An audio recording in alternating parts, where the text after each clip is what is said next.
Okay, so I guess it's... How did I lose? Bruh.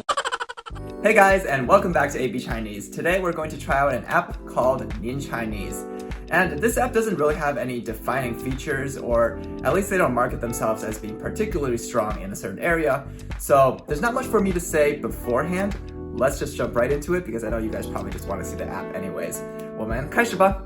Actually, there is something I could talk about, and that is introduce you guys to their 3 very cute mascots. So the cat's name is Ninchanese. The Yoda guy's name is Yocha, and the girl's name is Bai Mei. And actually, that cat kind of reminds me of something I have. Hey. Yeah. I think my cat should join the team, and we'll call you Pikachu, because he's yellow. Here, you can stay right there. Okay, you can stay there for the rest of the video. In the Ninchanese app, they call all their courses worlds, and they give them really cute names. For example, World 1, a little dragon is born. And then World 2 is Legend of the Phoenix. There's a phrase book, Intermediate World 3. So as usual, I will start with an intermediate course, go back to the beginner, and then explore some of the other features. Meow there, I'm Nincha, and I'll be teaching your first words in Chinese. It's so crowded, Nincha and Lu Pishu. Wait, who's Lu Pishu? Yep, I am frozen water with my oh, that's Lu Pishu. Wait, let me read this dramatically. Lu Pishu, do you remember what you did for the fire country? Yep, I unfroze the water with my fire power so they could live happily again. Oh, are you suggesting I do that again? That would be too dangerous. A lot of life still lives in the water. My fire power is too strong, and I don't know how to control it yet. I have to train more to become stronger. No, Lu Pishu, that would cause more harm than good. The only way to control your power is to train. That's what Lu Pishu and Bai Mei just said. What? Nincha, stop talking. Take Lu Pishu and help him train to master some Chinese. Okay, Chinese time. 抽烟开 to open start drive. 冬天 winter. Type the pinyin now, so you can type pinyin without tones or with the tone numbers if you want. So that's the first tone. Oh. Type the pinyin 抽烟. 抽烟. I'm gonna be lazy and not type the tone numbers anymore. Lucky star. Okay. So the more fluent you get with the words, the more stars you get. That's a good way to keep track of everything. So EM, we're looking for English, type English. Okay, so it's interesting that they put the word that you just did underneath the next question that they're asking. So we just did kai, so that's underneath now. And now they're asking for the pinyin of 抽烟, which is on top. This is a bit repetitive. See if I click on see more. Okay, that shows me more about the characters. So let's look through this page. You'll see out right at the very top, it shows you both the traditional and the simplified characters. So that's a big plus for those of you who are looking for traditional characters. We have definitions. We have the character breakdown, decomposition. It does seem they ordered the related words by first listing the ones that are where the character is first and maybe alphabetical. Nope.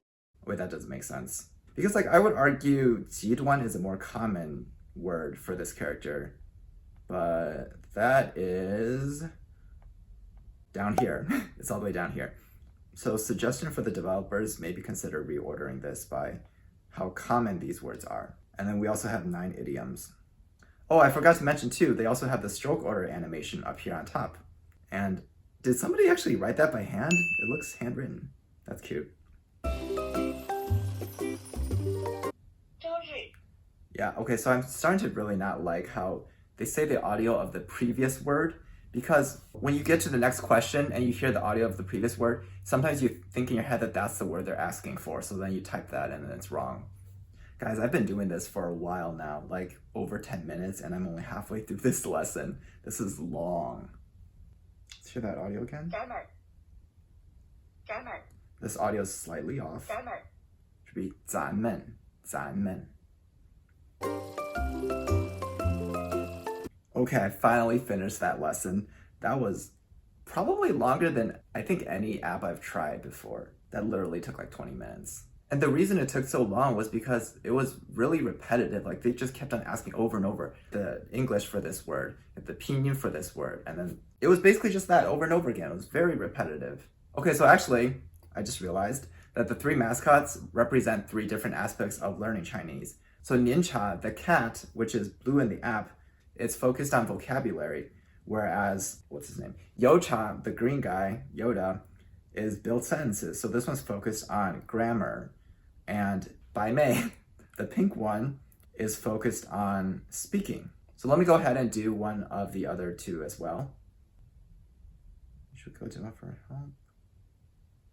He's able to write Chinese characters. This sentence doesn't sound that natural. Wow, this is very thorough.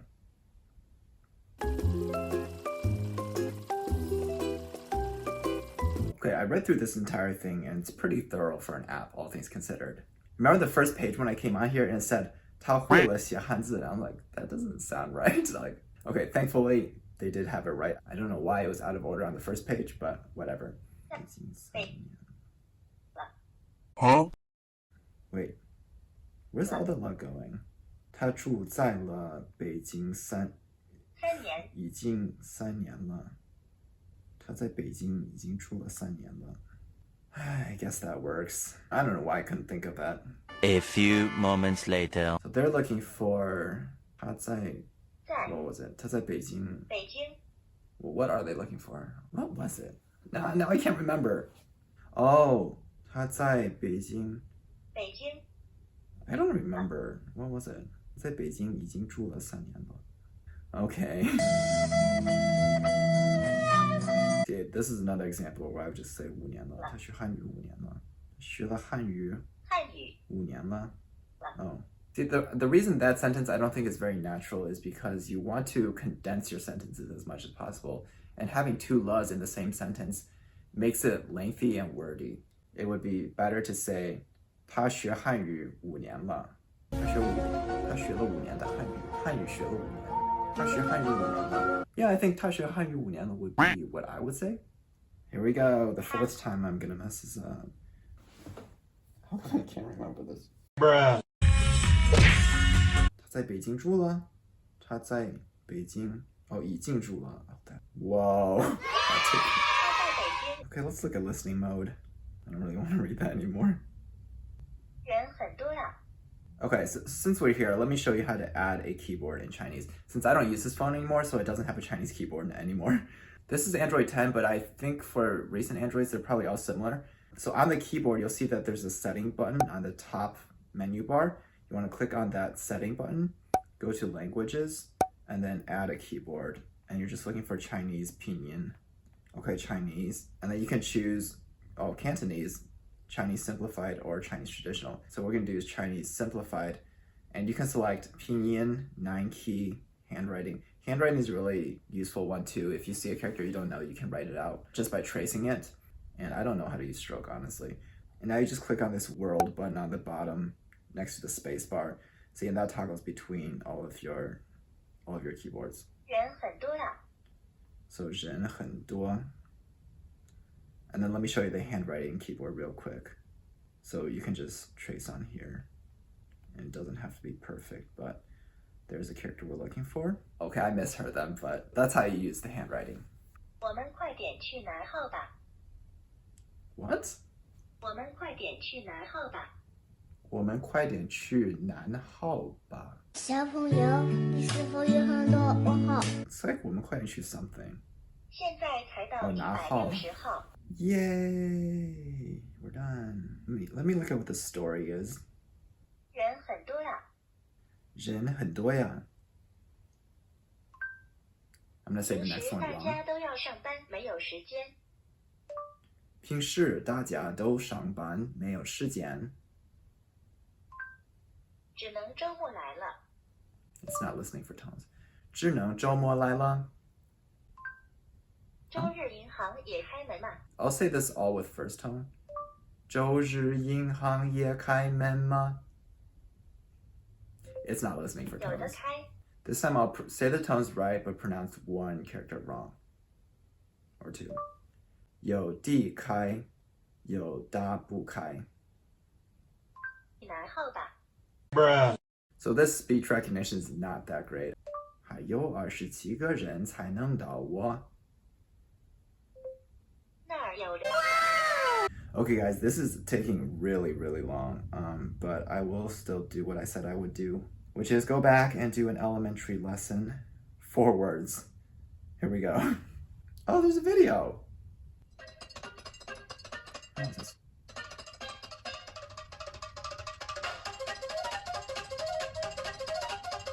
Problem. It's this big dragon. That's all that was? My disappointment is immeasurable, and my day is ruined. A baby. What are you exactly? Oh, Lu Pishu is the dragon. So you find the dragon at the very beginning. I see. What? Even though that was just 4 words and it was overall shorter, it still felt very repetitive because I was typing the pinyin and the English for 4 words like 20 sometimes, you know? And I don't know if that's the best way to learn. I don't think it is. It's kind of ironic because the traditional Chinese education system really focused on rote memorization. Like it was the kind of system where like if you got a word wrong and didn't know something, the teacher would make you write it on the board 50 times, right? 100 times. And I think back then people didn't know so much about the science of learning, and now we know better, and that's not the best way to learn. When you speak, go down and then up with your intonation that makes a 3rd tone, kind of like when you say hum. That's pretty vague. Okay, I found this section called the radical and components way, and this should be very interesting, so let's give it a try. Oh, 绿皮书. That's the name of the dragon. Well, okay, that's interesting because, so the Lü sound is actually spelled LV. That's how you get the U sound with the 2 dots over it. I think it's called an umlaut. But maybe they did that because most English speakers aren't used to seeing V as a vowel sound. So that's kind of understandable. 小人 Okay, this character, it does technically mean spear, but just know that it's not the common word for spear. Mao is the common word for spear. 2 seconds later. 毛 Oh, there's the Mao that I was talking about earlier. I still don't know where they're getting with this though. Like, what is the point of learning all this? It's kind of useful. I think it has more potential if they actually explain some of it a bit more in depth and how you can use this knowledge to help you understand Chinese characters, how they're built up. They kind of do it a little bit. For example, in the show Radical, they explain that it's a meaning component for things you do with your hands. Oh my gosh. They have 22 stages of radicals? How many are you going through? All of them. So, okay, I take that back. They do the explanations and the explaining at the very beginning of the lessons, and the fun little cute dialogues that I've been skipping. I didn't realize there were actually like real content in there. I discovered something great. Only 221 components compose almost all of the Chinese characters. By knowing these components, you can guess the meanings and sound of unknown characters, which is true. That's amazing. They cover the most useful Chinese characters. Isn't that incredible? Oh, that was a bad example. Hold on. The first type of character is the meaning components. They're so powerful when they're inside another character, they contaminate them and give them their meaning or something close to it. Okay, if you see a phonetic component in a character, the character will sound like it or close. We'll read the third power is, what is it? 和 Oh, graphical components. I think they could have included some pictures to show where the graphical component of these characters came from. That would have been helpful. Okay, let's go down here and try a NinChallenge. Oh, play a fun duo in Chinese with other Chinese learners. Random?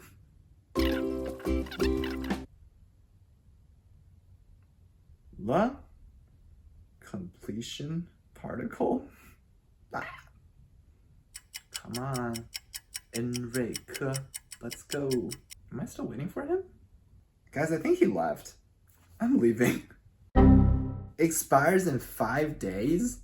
Is this like something you do over the course of days? Okay, so I guess it's... How did I lose? Oh, because I abandoned. Okay, fair enough. Alright, now that I've finished testing out this app for this afternoon, it's time to tell you guys what I think overall of Ninchanese.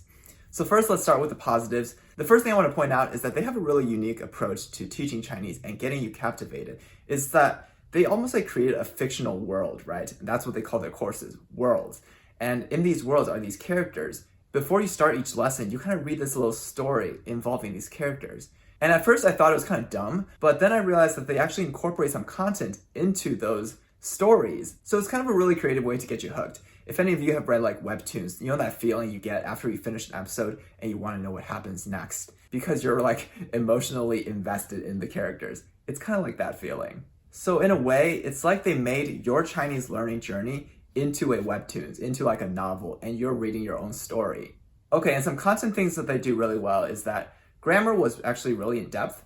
If you just go through like the content that they give you in the stories, it won't be a lot. It'll be really, really simple. But then you have to click on the lessons and actually read through the grammar lessons. And that's actually like a page or a few pages of really in-depth content. And those grammar lessons are actually free, by the way, even if you don't have a subscription with them. So you can check those out on their website. The dictionary function is also really good. So if you want to select a certain word and look up its meaning, they also show you the character breakdown, some idioms that it shows up in, some words it shows up in. You can also toggle between simplified and traditional. And they give you the stroke order in like a handwriting font, which it actually looks like somebody actually just wrote those. The audio and pronunciation were also pretty good. I'm pretty sure it's a computer voice, but it's accurate 99% of the time. There was one error that I caught that was just a little bit off.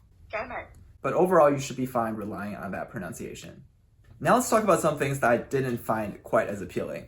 And unfortunately, this mostly has to do with their methodology. So one of the first things I noticed as I did the very first lesson was that it was very repetitive. I felt like I did the first lesson for like 20 minutes and all I learned was 10 words, and it was just repeating those over and over and over again. And on top of that, there wasn't a lot of variety in the types of questions either. It was basically just asking you to type out either the pinyin or the English translation for that word. I also noticed that there were no graphics alongside the vocabulary that you're learning. So this is a big minus for visual learners like myself who would prefer to connect a word and a sound to a visual picture. What this all means is that their entire system is basically a flashcard system that's text-based, where you're memorizing text and the questions are also prompting you to give text. And while this may be a system that's good for some people, I don't prefer it, and I think that scientifically this is also not the best way to learn anything really. However, to give them credit where credit is due, they do implement spaced repetition pretty well in that they're one of the only people who kind of reveal to you how they do the spaced repetitions. So they rate all the words that you're learning between 1 and 5 stars, and that basically represents how well you know that character. And based on how many stars the word has, that's how they'll decide how often you're reviewing that character. Another issue with this app, and this is maybe a more technical issue, is that their speech recognition wasn't that great. So I don't think it recognizes tones at all because I spoke a lot of words with completely incorrect tones but the right pinyin pronunciation, and it would say they were correct. And I'll just finish off with a few minor issues. The first one I want to talk about is the way they order their words could be optimized. I didn't really see any logic in how they ordered the words. Now, I'm specifically talking about when you look up a character, which, by the way, I forgot to show this function, so I'm going to show it to you guys really quick. If you pull up the menu bar and you click on search, you can look up a character or a phrase, and that'll search not only in the dictionary, but also grammar lessons and users' names, if that interests you. So if I look up xiao, it shows the first character and also the way it can be used in different words and phrases. I just don't see any logic in how they order this. And to me, there's only one logical way you should order this, and that's by word frequency. In other words, the most common words should be placed at the top, and the less common words should be placed at the bottom. It seems pretty logical. And to really drive home my point about how terribly it's currently ordered, let me show you something real quick. If I search, and I search ni, which is you, let's see what comes up. Just take a look at the first 3 entries under you. That's not what I want to see, okay? I'd rather see ni hao, which is a lot more common. Ni men, a lot more common. Those should be on top, not these entries. I think I made my point clear. And the last thing that was kind of driving me nuts was that they had the audio play after you answered a question. That just makes no sense to me because I constantly found myself listening to the audio and thinking that's what I was trying to answer and then typing in the wrong pinyin or English definition. And speaking of pinyin, there was no pinyin course. They do kind of go into it a little bit, but that's not a complete deal breaker. You could just go learn pinyin elsewhere. It'll take you like a month at most, and you probably won't touch that topic again. So then the question is, do I recommend this app? Well, I can recommend this app, but I wouldn't recommend it as strongly as some other alternatives out there. Because to me, I think this app really is a good implementation of a bad system. However, I do understand that there are people out there who do love flashcards and they make flashcards work for them. So if that is you, and don't take this the wrong way, but I can see exactly who this app would be good for. If you are like one of those girls that has 10 different colored highlighters and 10 different colored pens and takes really pretty notes and makes these really neat flashcards and puts them in these really nice boxes to organize them all, this is basically for you. But otherwise, if you do find flashcards helpful in general, or if you find the stories between the characters engaging, then this app could be for you as well. If you do end up liking this app, you can use the code ABChinese to get 20% off your subscriptions. That is all I have for today. Let me know your thoughts down in the comment section down below, and I'll see you guys in the next video. Oh, wait. You can say goodbye too. 再见!